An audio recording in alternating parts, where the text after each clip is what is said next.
अलक्ष लक्ष लक्ष पाप लक्ष सार सायुधम ततस्तु जीव जंतु तंतु भुक्ति मुक्तिदायकम्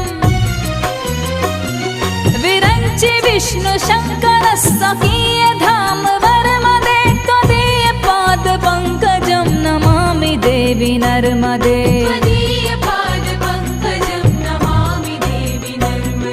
नमामि देवी